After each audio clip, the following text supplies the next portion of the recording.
নিহা অনেকক্ষণ ধরে খুঁজতে লাগলো চোরটি কোথায় গেল। এটা এক জাদুকরি কলম। আগের মতো দুষ্টু রইল না।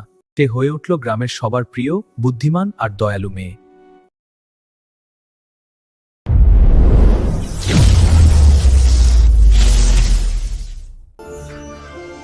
উদয়পুর গ্রাম হয়ে ওঠে সচল ও সমৃদ্ধি।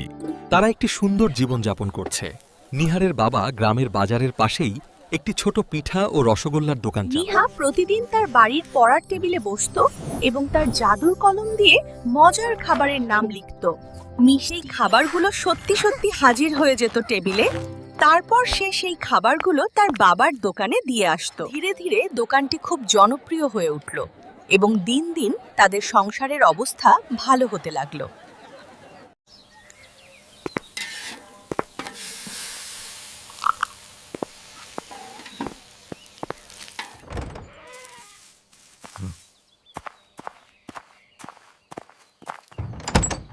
ছাগলও নেই, সব চুরি হয়ে গেছে।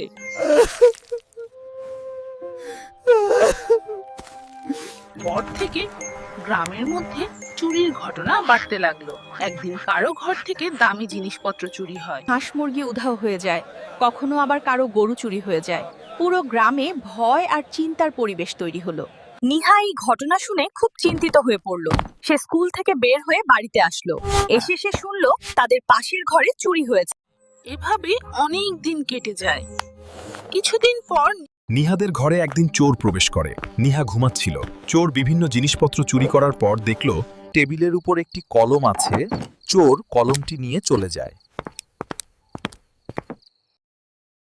সকালে ঘুম থেকে উঠে নিহা টেবিলের দিকে তাকিয়ে দেখল তার জাদুকরি কলমটি নেই। চোর ব্যাগে হাত ঢুকিয়ে জিনিসপত্র বের করতে শুরু করলো। কি সব চুরি করলো। এরপর সে ব্যাগ থেকে সেই কলমটাও বের করে নিল।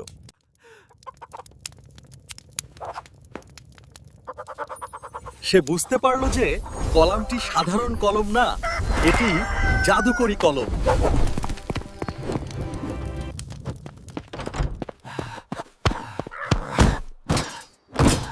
কিরে মা, বাড়ি থেকে পিঠা ও রসগোল্লা আনলি না যে?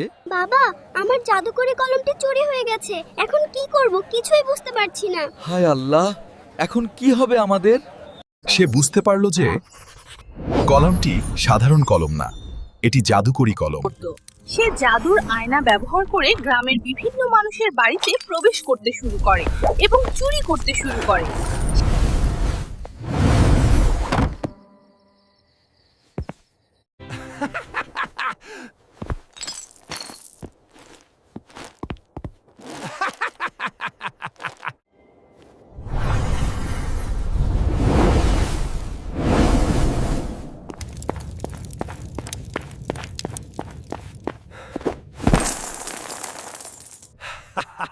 গ্রামের মানুষজন গভীর দুঃখ প্রকাশ করতে থাকে।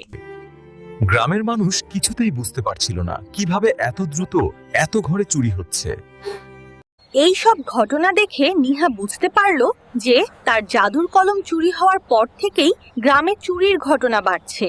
নিহা তার বন্ধুদের সাথে কথা বলে সিদ্ধান্ত নিয়েছে আজ রাতে সে পাহারা দেবে যাতে চোরকে তাড়ানো যায়।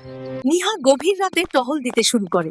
কিছু দূর যাওয়ার পর সে দেখতে পায় একজন চোর একটি জাদুর আয়নায় প্রবেশ করে কোথাও অদৃশ্য হয়ে গেল। নিহা অনেকক্ষণ ধরে খুঁজতে লাগলো চোরটি কোথায় গেল। খুঁজতে খুঁজতে সে দেখতে পেল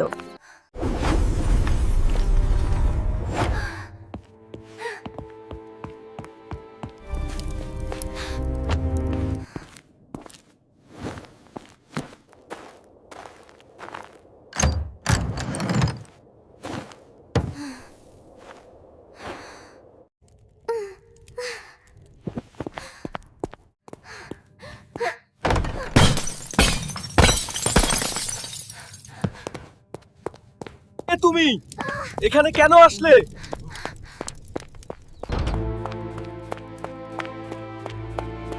এটা হলো চোর। এই চোরটি গ্রামের সবার ঘরে চুরি করত।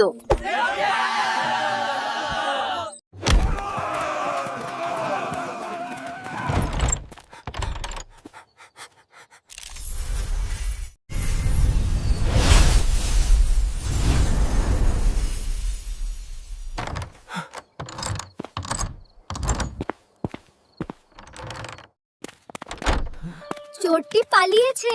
সবাই চলো ফিরে যায়। চোরটিকে ধরতে পারি নাই, সে পালিয়ে গিয়েছে।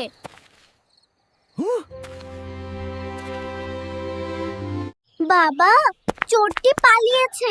সে আমার জাদুকরি কলমটি দিয়ে গ্রামের অনেকের ঘরে চুরি করতেছে। বাবা, এই তো সে চোরটি।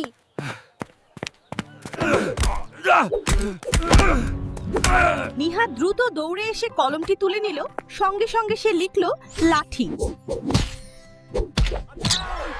বাঁচাও, আমি মরে গেলাম গো। আর কখনো চুরি করব না কেউ, আমাকে এই লাঠি থেকে বাঁচাও। তারপর নিহা তাড়াতাড়ি কলমটি হাতে নিয়ে নদীর ঘাটে যায়। নদীর ঘাটে গিয়ে কলমটি নদীতে ফেলে দেয়, যাতে অন্য কেউ জাদুকরি কলমটির অপব্যবহার না করতে পারে।